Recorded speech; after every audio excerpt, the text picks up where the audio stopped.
Welcome to the TIMFD podcast. Today is my favorite day is about appreciating every day as it comes, no matter what life throws at us. We hope this podcast speaks to you, and if it does, please like, share, and comment. Now let's find out why today is our favorite day this week. Well, welcome to Today's My Favorite Day. I am here today with April Beck from Oasis Pregnancy Center and Marne Kendrick, who is going to bring some wisdom to our conversation today. And Marne goes to our church here.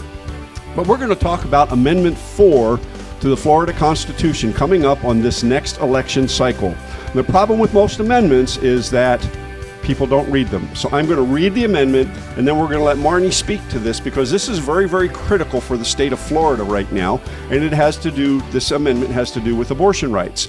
So the title line is Amendment to Limit Government Interference with Abortion. Summary: no law shall prohibit, penalize, delay, or restrict abortion before viability or when necessary to protect the patient's health, as determined by the patient's health care provider.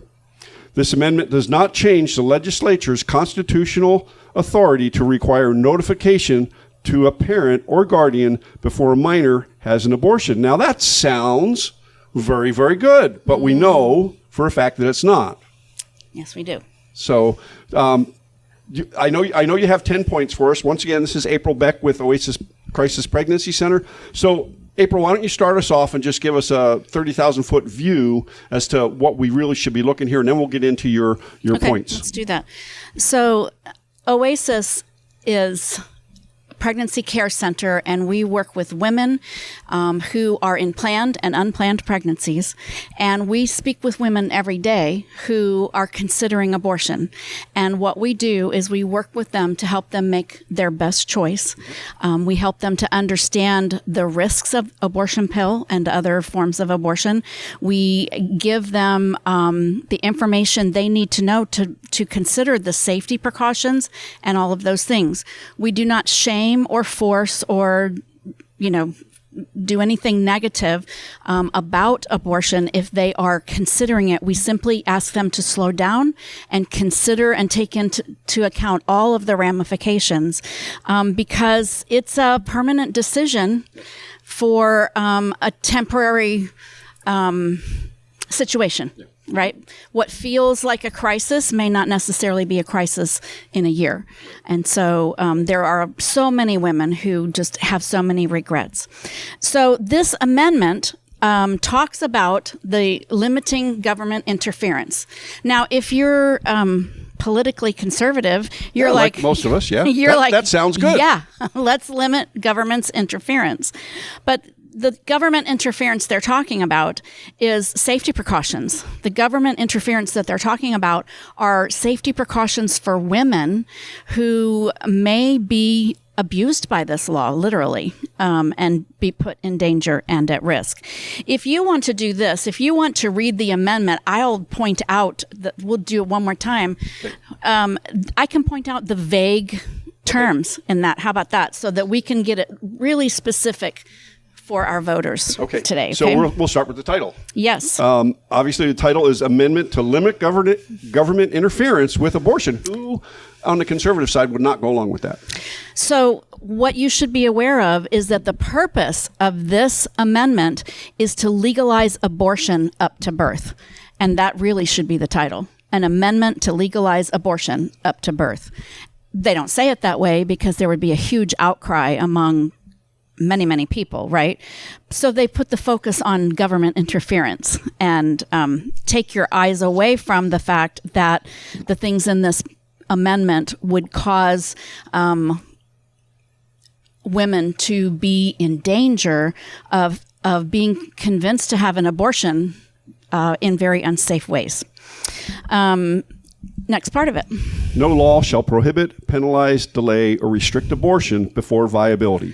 Okay, so that statement is intended to remove all the safety laws, all of the considerations, everything that keeps a woman safe in considering abortion, such as having an ultrasound before she would have an abortion. So an ultrasound does a number of things. We offer ultrasounds for women who are considering that termination. And the important reason for an ultrasound is that a woman needs to know that the pregnancy is in the correct place in the uterus.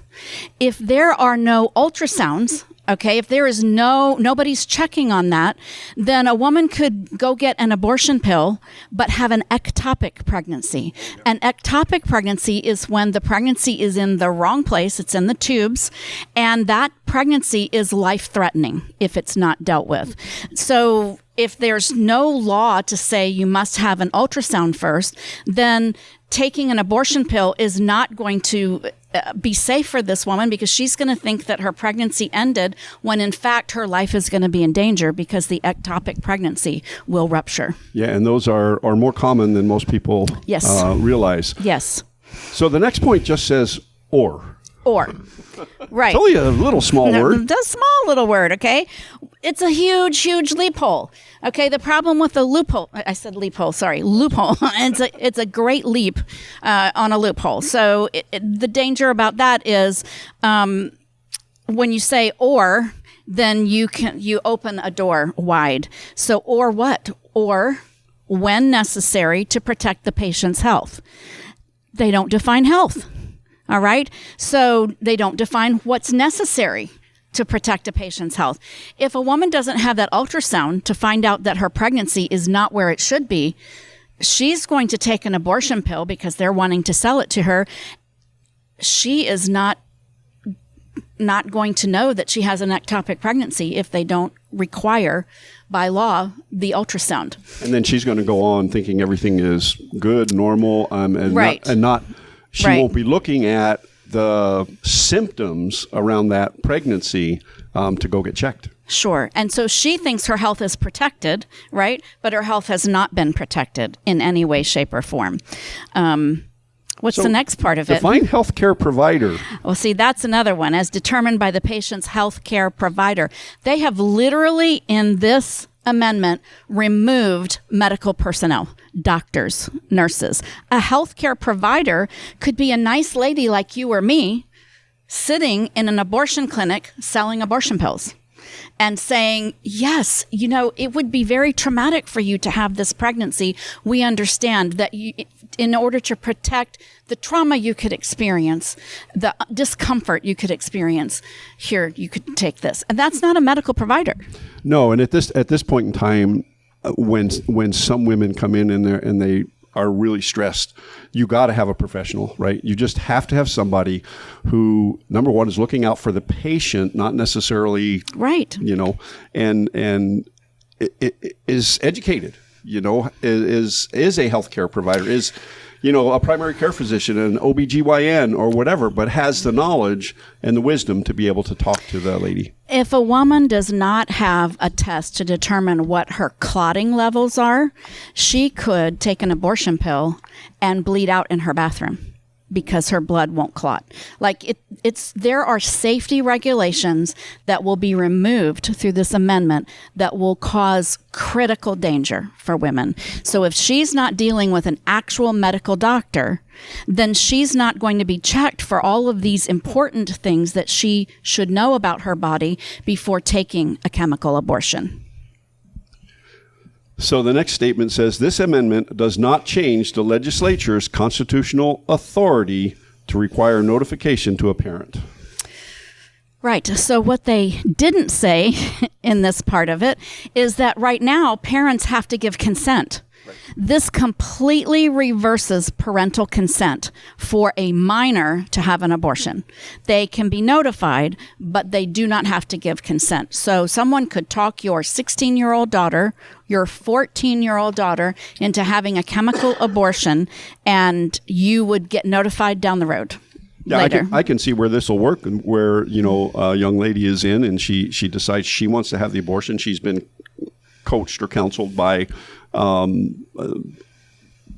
guess I shouldn't name the organization, but go ahead and they could perform the abortion all while leaving a voice message. And my guess is with the ambiguity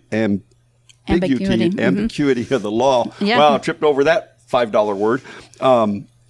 They've notified. Correct. Okay. Correct. And we've had young women in our clinic, and they say, my parents are going to kill me when they find out I'm pregnant. And it's a very, they're very upset, and they're like, I can't believe this is happening. Well, and a healthcare provider who doesn't check on the safety ramifications of this 14-year-old, 16-year-old, 17-year-old, or anybody of any age that is childbearing years, the dangers to their body are incredible. We missed one word as we were going through here. We missed the word or restrict abortion before viability. Oh, yeah. That's a big word.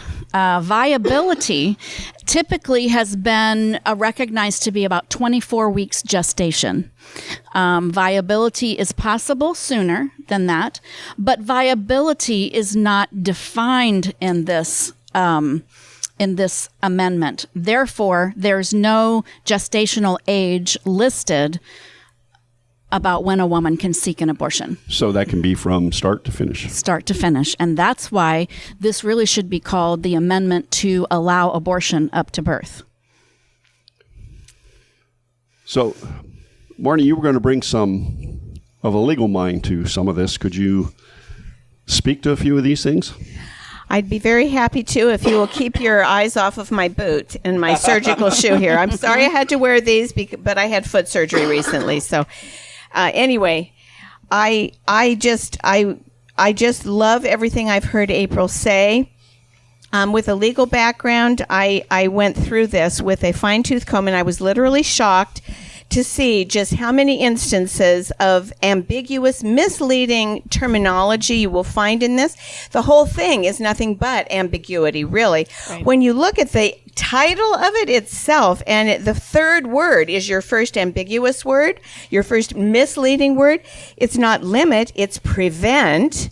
Okay, an amendment to prevent what kind of interference? Government? Oh, do you mean the duly elected legislative representatives of the people of Florida who voted for those representatives and who voted for the laws that have previously existed?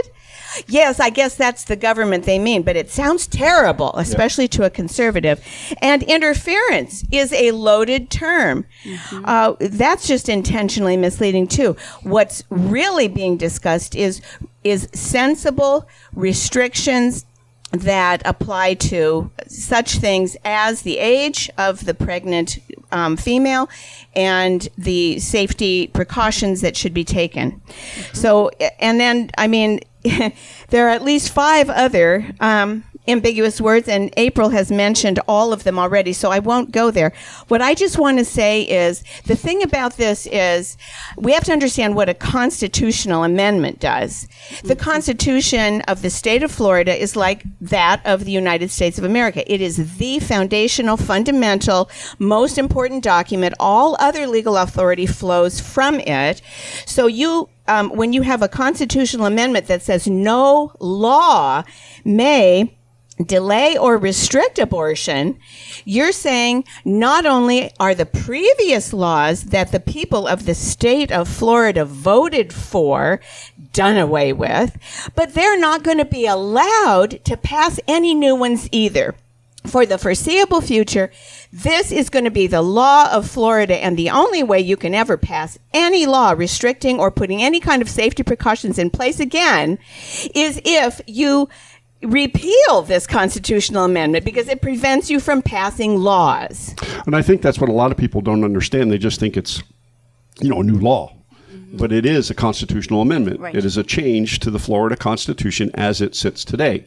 Now, Florida does have some laws on the books concerning abortion. Is that correct? Yes. And what is the current law right now? The current law right now that took effect May 1st is called the Heartbeat Protection Act. And so abortion is illegal right now in the state of Florida when a heartbeat can be detected. So that's the newest law. Previous to that, it was 15 weeks. And previous to that, it was 24 weeks. So our state legislature has been working hard to protect women in the state of Florida, to protect them from the dangers of this, misleading laws that would cause them to endanger their bodies. But I think that one of the things that, as a voter, what we need to do, number one, we do need to go read this again. Yep. Number two, if you want to know really the background and the backbone of this proposed constitutional amendment, is there is a financial disclosure required for everyone who has donated to bring this constitutional amendment to a ballot. Yes. And you can look and see who the primary sponsors of this bill are. One is Planned Parenthood. Mm-hmm. There's, oh boy, and I spaced the name of it, but it is another liberal PAC that has brought this forward. So now you have some more points there. I don't want to gloss over them. So I think what these 10 points will do is kind of wrap up the things that we've said as we've read through the amendment. Okay. So we don't have to belabor them, but I think going through them and just remembering these 10 things are really, really important. So the first thing is its deceptive title, and we talked all about that, okay, and how that this amendment is actually designed to allow abortion up to birth. Undefined terms is the second reason why people should just not even consider it, whether you're pro-choice or pro-life. You should just not consider having a law on the books, a constitutional amendment on the books with such undefined terms, because you really don't know what you're voting for. It will change based on whatever lawyer gets a hold of the term and argues for it. Or whatever abortion provider argues for it. They can also redefine such ambiguous terms. I'm just saying that's another danger. It can mean whatever you want it to. Yes, it's intentionally ambiguous. Full-term abortions. The amendment removes all limitations and regulation on abortion, which could result in legalized abortion at birth, which is unthinkable. Parental consent. Okay, parents have a legal right to consent currently. This will remove that and give them only the right of notification. Notification is not enough. Health criteria. A patient's health could be defined as mental health, emotional state, financial health. It could be defined as anything, just as you just said. And so therefore, health consideration is so ambiguous that they could use any term they want to. Non-doctor approvals. This is number 6. The wording allows non-doctors, like non-medical staff members at abortion clinics, to perform abortions, compromising the health and well-being of women. And that's, again... That to me, that's just a scary provision. That's unthinkable, right? Nobody should be for that, because it endangers the lives of women. Yep. It endangers the lives of women. Number 7, the 7th reason, safety regulations. The safety regulations that are in place now and have been in place are completely removed by this. We talked about one of them, the law that says you have to have an ultrasound before getting an abortion. That ultrasound is for the purpose of making sure the pregnancy is in the correct location, and if a chemical abortion pill is given to a woman with an ectopic pregnancy, she's going to be in danger, because it's not going to end that pregnancy, but that pregnancy, when it ruptures in her tubes, could end her life. Number 8, this refers to what you just mentioned. The 8th reason is the principal backers of this amendment kind of give you a clue to who's out there trying to be this ambiguous. Planned Parenthood, ACLU, and George Soros' Open Society Fund. These groups previously opposed a Florida law mandating medical care for babies born alive during abortion procedures. Out of state, yeah. So, just folks, so you understand, they've put over $300 million towards this particular amendment and for the wording to come up this light. And they still have approximately $30 million in their war chest. Yes, they do. Here's another thing they've done. Number 9 is out-of-state influence. Okay, these are people who have nothing to do with the state of Florida. Backers spent millions on out-of-state petition gatherers to get the signatures needed to put Amendment 4 on the ballot. So not only do they have a huge war chest, not only are their follow the money, they always say, right? Follow the money. If you follow the money on this, they want women to get pregnant and have abortions, They train junior high and high school students in the sex education programs that are backed by Planned Parenthood tell kids they don't have to tell their parents if they're sexually active. It's great to be sexually active. And they go through this whole thing. And the whole reason is so that they can make more money on abortion. It's gut-wrenching. And then number 10, it's extreme and misleading. Beyond its title, Amendment 4 is too extreme and deceptive for Florida voters. Please vote no on this. We would encourage you to do your due diligence. We would say vote no on this amendment.